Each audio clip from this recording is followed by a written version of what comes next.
lëj sa gox yaa koy lëj mbët mu dox bët ci lim ko jox bañ say sët dundee jox. FPD digganteem ak monsieur le maire mën naa jàpp ni amul problème mën naa wax ni ratax na d'autant plus que man li may jàppee ratax mooy amuñoo moom benn problème personnel. problème boo xamante ni ñun ak moom la en tant que maire en tant que en tout cas sa propre personne mais bu ndee am nañoo moom problème c'est en tant que maire en tant que institution donc dans ce cas là dinaa wax ni suñu diggante peut-être rataxul ndax bi nga xamante ni créé nañu association bi wala mouvement bi ñuy demee rencontrer l'autorité administrative le sous-préfet bi ñu fa jógee ci moom la ñu dem rencontrer ko présenter ko mouvement bi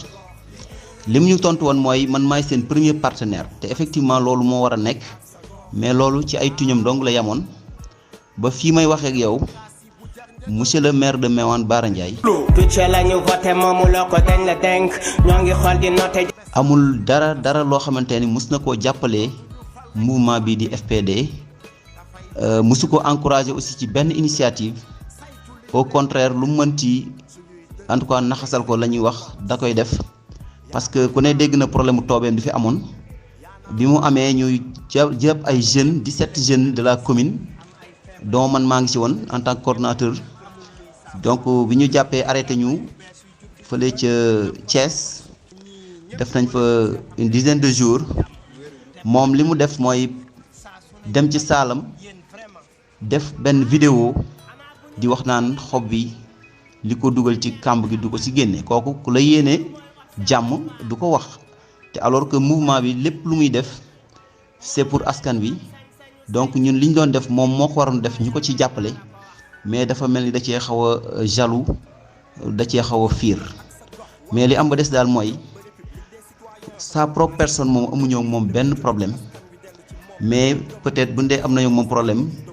en tant que institution en tant que maire war a def li mu war a def te defu ko ñu koy dénoncer.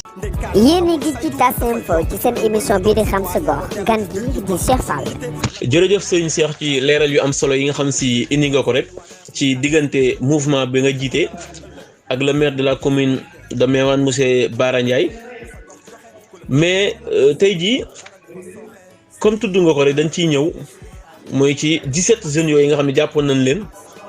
ak ku mel ni yow ñu arrêté woon leen ci yow ñu fekkoon na sa lieu de travail mu mel ni muy jawbe ñu arrêté woon la foofu jëlee la foofu indi la fi nga xam si moom moo di Mboro ndax mën nga noo dikkalaat bu baax ci problème boobu lan moo amoon lan moo xewoon ban jàpp jeunes yooyu ak ku mel ni yow ak lan moo nekkoon problème bi dëgg-dëgg nga dikkalaat ñu ci. waaw Babacar loolu dinaa si sawar a tontu. ndax comme FPD dañ ne woon objectif am bokk na ci lutter contre l'injustice donc dañu gis ni Méouane dafa subir une très grande injustice ndax dafa am ay industries yu bari yu fa nekk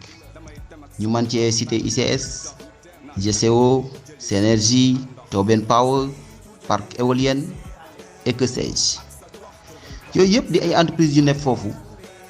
Méouane nekk benn zone boo xam ni en tout cas économiquement bien servi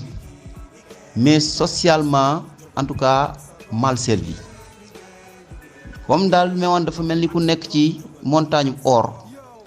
ba pare di deew a xiif mourir de faim tout en étant sur une mine d'or mais une montagne d'or injustice boobu moo waral ICS nga xam ni mooy industrie bi nga xamante ni mooy l'industrie la plus polluante du Sénégal ñu implanté ko foofu ci Méouane mu nekk foofu di def ay exploitation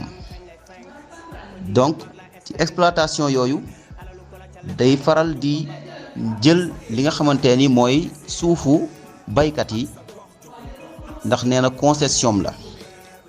mais boo jël boobu bu koy def dafa war a am ay ndàmpaay yoo xamante ni war na ko defal askan wi te ndàmpaay yooyu wax dëgg yàlla liir nañ ko minier bi donc liir nañu aussi convention bi nga xamante ni moo lëkkale l'État du Sénégal ak les ICS mais ICS respecté wul dara ci norme environnementales yi respecté wul dara ci li nga xamante ni mooy ni nga xamante noonu la war a indemniser population yi ba tax na loolu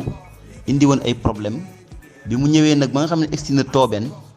war a donc jël foofu ay hectares lu tolloog 6 hectares ci Tobène war a jëlaat lu tolloog une quarantaine d'hectares ci beneen côté bi mooy Maka Dieng Kër Maguey ak Cissé et cetera foofu noonu nag la problème commencé am ndax waxtaan yu bari def nañ ko yàlla def mënuñoo juboo ba ki nga xamante ne mooy le ministre de l'intérieur Aly Ngouille Ndiaye déplacé wu ñëw ba Méouane ñu toogaat waxtaan juboowuñu li nga xamante ni moo gënoon yàq waxtaanu mooy Aly Ngouille Ndiaye li mu bëggoon mooy ñu délimiter terre yi ba pare soo ko toog waxtaan ci barème ñu ni ko loolu du mës a am dañuy waxtaan ci barème ba juboo soog a délimiter terre yi loolu moo indi woon problème léegi nag mu daal di ñuy tëkku dem ni dina indi dispositif am. rencontre boobu ak Aly Ngouille Ndiaye mi ngi xewoon veillu tabaski lendemain tabaski quelques jours après tabaski donc à notre très grande surprise ñu xëy rek benn jour ñu encercler dëkk yooyu yëpp andi foofu adduna yi gémi ay oto yu seen ak en tout cas oto yu doy seen 4x4 yi yoral seen i matelas mel ni daal ñoo xam ne dañuy dem guerre ci population yoo xamante ni vraiment amuñu dara ay pauvres paysans lañ nga ñëw mel ni kuy dem guerre ñëw encercler dëkk bi jour boobu kenn xëyul génn liggéey ku dugg ku bëgg a génn ñun la dugal ku bëgg a dugg ñun lay génnal donc loolu indi fa woon ay problème ba ay altercation am ci loolu nag laa nekkoon Diaobé contacter les médias di wax ci médias yi ba information bi dem ba sax France 24 jot ci ba mu dem ba au niveau international avant 5 heures léegi bi ñu demee ba affaire bi ëpp seeni loxo ci lañ ma donc arrêté wax donc ki nga xamante mooy commandant bu comment dirais-je gendarmerie bu Diaobé mu ñëw jël ci ma sama nekk ñu defal ma transfèrement de Diaobé à comment dirais-je de Diaobé à Mboro mu nekkoon vraiment voyage bu metti parce que pratiquement gendarmerie yi nekk diggante Diaobé ak Mboro yëpp bu nekk di nga fa wàcc def ay formalités yéegaat donc maa ngi quitté 5 heures du matin Diaobé je suis arrivé vers 22 heures à Mboro xam nga loolu c'est un voyage boo xam ne vraiment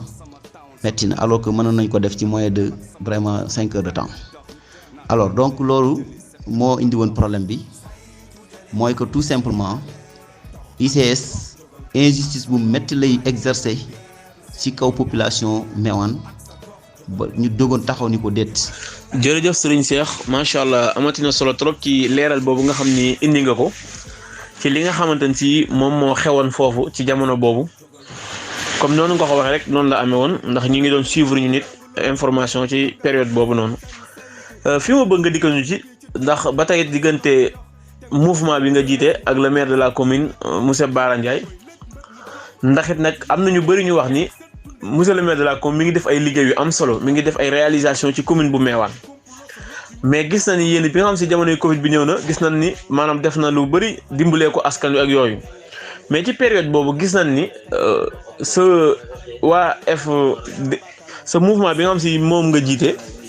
gis nañ ñu génn di waxu 77 millions loolu noonu bëggoon nañ nga indi ci ay leer loolu nan la demee woon. suñu problème boobu ñu doon wax ba defoon benn conférence de presse. di wax 77 millions loolu li ko indi woon mooy que commune de Méouane dafa amoon benn procès boo xam ne da ko gagné woon ci GCO ci levée de terre yi nga xamante ne amoon na foofu ci diggante Méouane ak fële nga xam ni fële GCO implanté wu léegi benn moment bi ñu ko gagné mu nekkoon 50 de millions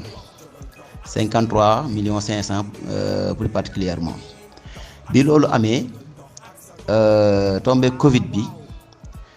maire dafa defaatoon la ñuy wax réaménagement budgétaire de je pense 24 millions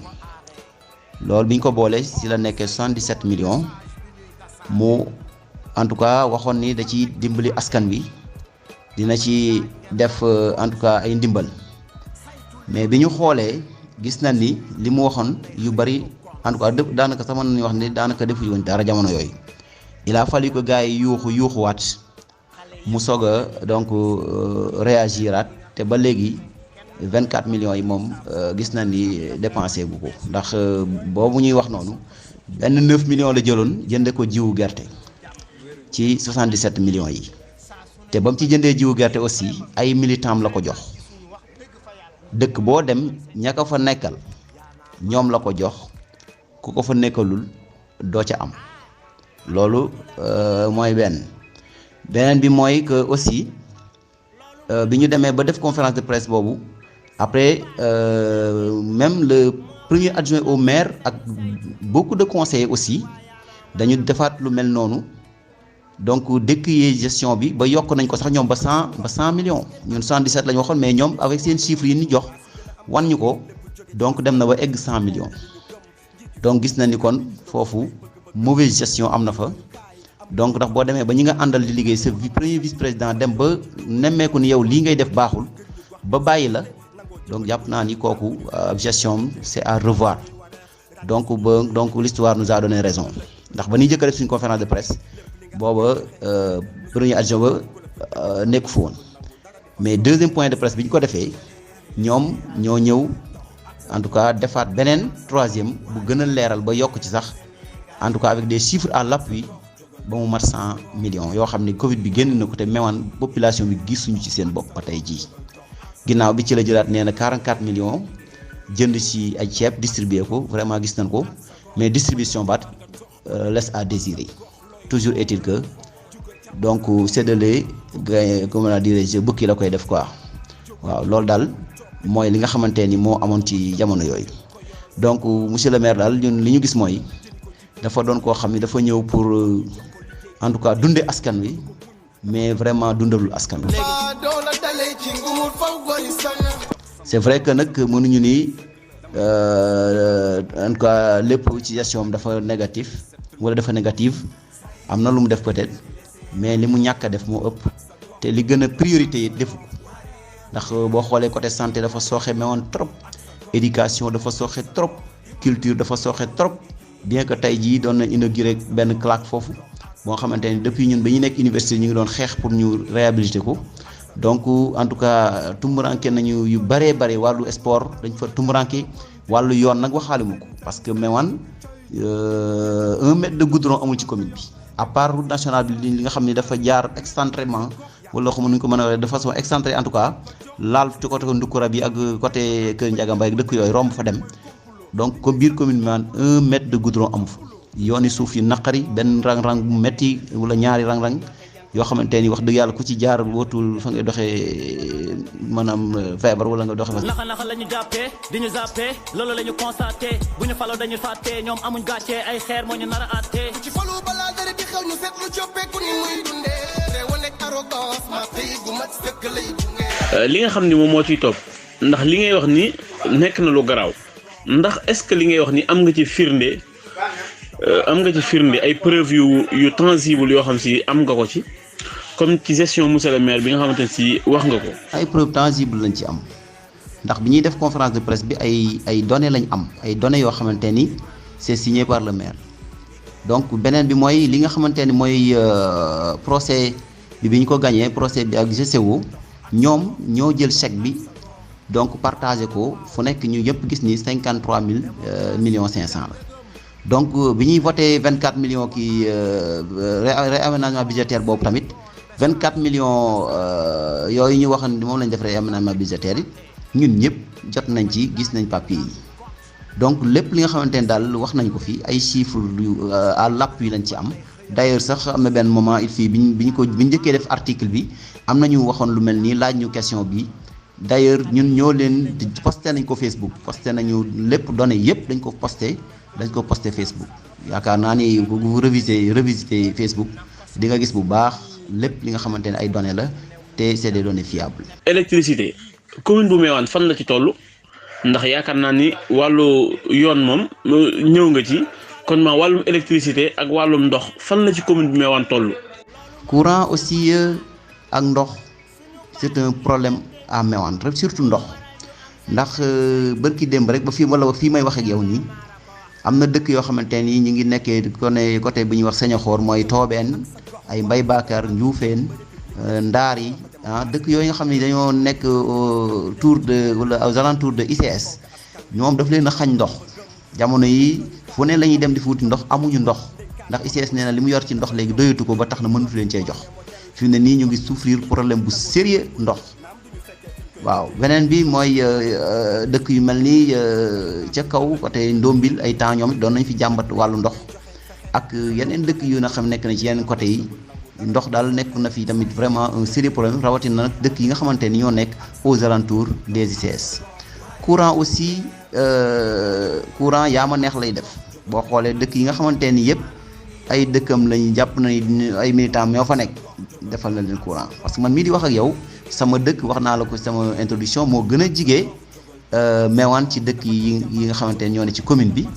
fii lu courant yi mi ngi romb dëkk bi à moins de 100 mètres mais ba fii may wax ak yow nii mënuñoo am courant donc maintenant loolu lépp li ko waral mooy ñoom dañu jàpp ni daal boo nekkee maire waroo nekk maireu askan yëpp mais da nga war a nekk maireu say militant na mu defoon ci jiw jël ko jox ko ay militant courant beeg yooyu yëpp yaakaar naa ni noonu la ci doxale ba tax na jamono yi sax ñu ngi koy solliciter benn audience boo xamante ni wax nañ ko sax suñu groupe pour rencontrer ko ñu xool dëkk yooyu noonu comme moom wàllu ndox mi tamit wax dëgg yàlla moom moo war assurer la sécurité des populations ci wàllu ndox ak yu mel noonu mu xool ICS industrie bu toll ni moom naka la mën a def ba jàppale dëkk yooyu ñu am benn forage boo xamante ni dina leen mën a alimenter en eau wala boog am na benn tuyau boo xamante ni benn usine boo xamante ni ça appartient aux ICS ñu tuddee ko donc ICS Mexe moo xam ne am na ay dëkk yu muy desservir ba ci côté ba ci Njaane ak ay Njóob ñu ne tuyau boobu lan moo tax mënuñu waxtaan ak maire ak ñëpp ñi nga xam ne war nañ ci jàpp ICS xëccal dëkk yooyu ci tuyau boobu ba nga xamante ni dootuñu am problème mu ndox. jërëjëf Serigne Cheikh macha allah ci leeral yu am solo yooyu nga wax ci preuve yi nga xam si am nga ko te dugal ngeen ko ci seen point de presse yi ngeen xam ne joxe ngeen ay chiffres yu am solo bi topp mooy ci wàllum ndox it ñëw nga ci ni tey jii Mewane am na problème mu ndox. ci yenn ci ay dëkk ñëw indi nga jafe-jafe boo xam si ñëw na ci wàllum courant bi ba ci cité nga dëkk bi nga xam si foofu nga dëkk mais dafa mel ni tudd nga benn dëkk fu mel ni Ndombeen damaa gis ni jamono yële ci ginnaaw est-ce que ñoom it monsieur le maire mësul leen a defaral li nga xamante ni si mooy maanaam poste de santé yaakaar naa am na fa su ma juumul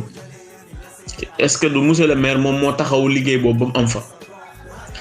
ñaareel bi. tey jii fu mel ni Ndoukoura am na marché kon yaakaar naa ni monsieur le maire am na réalisation yu mu def am na foo ko tudd sànkit wax nga ni ñi ngi doon inaugurer foofu benn centre de lecture boo xam si ñi ngi ko doon def au niveau du Mewane yaakaar naa loolu war nañ ko mën a def ci bilan monsieur le maire ni am na liggéey bu am solo boo xam si ñu ngi koy def foofu. waaw loolu duñ ko weddi parce que vraiment comme ni ñu ko waxee duñu nekkuñu ni liste ba vraiment loo ñëw di wax nag lépp dafa négatif. mais li fi ma gën a waxee mooy li gën a nekk priorité ci commune Mewane daanaka maire bi da cee jëmul wax dëgg yàlla ba tax na daal surtout beneen côté bi mooy côté relation ak la population parce que léeg-léeg mën nga def sax ay réalisation mais nit ñi duñ ko mën a gis tellement amoo ay relation yu normal ak les populations surtout sa jeunesse. parce que je pense que moom bu mu ñëwee nekk un jeune fekk fii ay jeunes une organisation de jeunesse bu toll ni FPD war na mën a collaborer ñoom ba lépp lu mu bëgg mu gën a yomb mais wax dëgg yàlla nekk na ki nga xamante ni il est très loin de sa population comme ni ma koy waxee faral di waxee ñun benn maire fantôme la ñu am maire boo xam ne soo gisee bala nga koy gisati bul xam bala nga kaa gis ak généralement dafa soxla askan wi. wala mu am intérêt ci askan wi loolu mooy li am mais franchement du ñu weddi nii donc poste boobu mu def foofu au niveau de Ndombil tamit apport la ci côté sanitaire waaye taxul mu doy parce que boo ñëwee fu mel ni Mewane hôpital bi wala poste de santé bi depuis 1962 la fi nekkoon